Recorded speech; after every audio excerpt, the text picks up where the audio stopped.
ગાંધીનગરના નંદાલી ગામમાં વૃક્ષારોપણનો કાર્યક્રમ યોજવામાં આવ્યો છે। ગૃહ રાજ્યમંત્રી સીધા આપણે લાવી જઈશું, ત્યાં કાર્યક્રમમાં ઉપસ્થિત છે। અને તિરંગો બધાય ક્યાં લઈ જવાનો છે? જોરથી જરા ક્યાં લઈ જવાનો છે? અને 15મી ઓગસ્ટે ક્યાં લગાડવાનો છે તિરંગો?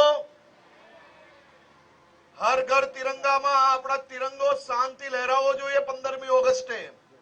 તો આજે હું અનિલભાઈ અને નૈનાબેન ને બેવને અભિનંદન આપું છું। આનંદમ પરિવારને આખું અભિનંદન આપું છું કે ગાંધીનગર જિલ્લા વહીવટી તંત્ર જોડે મળીને આ ખૂબ જ મોટા પાયે એક પેડ માં કે નામના કાર્યક્રમમાં આપ સૌ લોકો જોડાયા। આજે આપે વૃક્ષ વાવ્યું છે।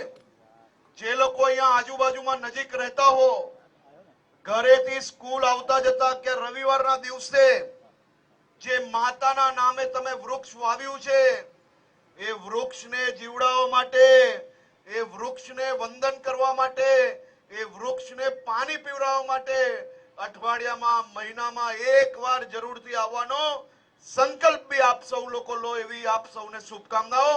ફરી એકવાર એક પેડ માં કે નામના આ સફળ આયોજન બદલ જિલ્લા વહીવટી તંત્ર અને આનંદમ પરિવારને હું ખૂબ ખૂબ અભિનંદન આપું છું। આભાર। ખૂબ ખૂબ આભાર ગૃહ રાજ્યમંત્રી શ્રી આપનો। અને હવે ગુજરાત સરકારના પ્રવાસન, સાંસ્કૃતિક પ્રવૃત્તિ, વન અને પર્યાવરણ વિભાગના માનનીય કેબિનેટ મિનિસ્ટર શ્રીમાન